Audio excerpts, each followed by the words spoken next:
सीतापुर में हरदोई चुंगी पर एसटीएस फाइनेंस नाम की बैंक है, जो कि अपने आप को भारत सरकार कृषि मंत्रालय से संबद्ध होना बताती थी, लेकिन अब उसमें ताला लटक रहा है।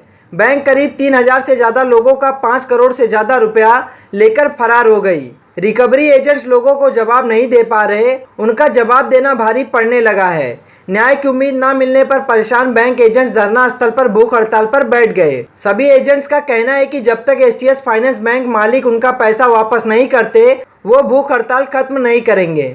सुनिए पीड़ित महिला ने क्या कुछ कहा। आपका नाम? हमारा नाम रंजना राठौर है। मैं हाता कप्तान हबीबपुर में रहती हूँ।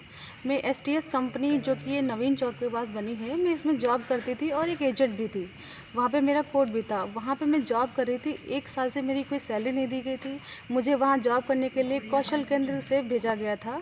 वहाँ पे मेरी 5,000 सैलरी थी, लेकिन उन्होंने 1 साल से सैलरी नहीं दी। ऊपर से धमकाते भी हैं, अगर आप लोग एजेंट का सपोर्ट करेंगे तो मैं आप लोग के नाम पे भी केस कर दूँगा। हम लोगों ने इसके खिलाफ़ जाके अपने नवीन चौक के पास भी एप्लीकेशन दी। वहाँ से कोई सुनवाई नहीं हुई। रामकोट गए, वहाँ के एसओ ने हम लोग को धमकाया, कहा कि आप लोग हम पे दबाव अगर डालते हैं तो मैं इसमें कुछ नहीं कर पाऊँगा, और पैसा तो वो ले जा ही चुके हैं और आप लोग भी बैठोगे ऐसे। तो हम लोगों ने इतनी बार कंप्लेन करी है, कुछ भी सुनवाई नहीं। उन्होंने कहा एसपी से लिखवा के लाइए, मैं उस पर कार्रवाई करूंगा। मैंने उस पर भी साइन करवा के दिया है, आज तक की उस पर कोई कार्रवाई नहीं हुई।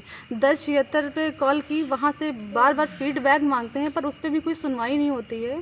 और जब हम लोग यहाँ पे आए हैं अपनी दिक्कत को लेके, तो यहाँ पे हम लोग 7 तारीख को ज्ञापन दे चुके थे, फिर भी कुछ नहीं हुआ। तो आज हम लोग जब कुछ नहीं कर पा रहे हैं इस मैटर को लेके, तो हम लोग भूख हड़ताल पे बैठे हैं। सुबह से भूख हड़ताल पे बैठे हैं, पर अभी तक कोई देखने तक नहीं आया है कि हम लोग कैसे हैं कैसे नहीं हैं। हम लोग का पैसा इतना है और वो लोग देने को तैयार नहीं है, और वो लोग रह रहे हैं, भागे नहीं हैं। हम लोगों के पैसे से करोड़ों का मकान बनाए रह रहे हैं। उनकी सारी संपत्तियां उनकी पत्नियों के नाम पे है, ताकि उनको कोई पैसा ना देना पड़े। रात के लगभग 1 बज रहा है और आप इतनी बड़ी संख्या में यहाँ पे बैठे हुए हैं, कोई भी प्रशासन का व्यक्ति नहीं आया आप लोगों से पूछने के लिए? इतनी देर से बारिश हो रही थी, अभी तक की कोई नहीं आया। हम लोग सिर्फ ऐसे ही बैठे हैं, लेकिन जब तक हमारी ये मांगे पूरी नहीं होंगी हम लोग यहाँ से नहीं हटेंगे।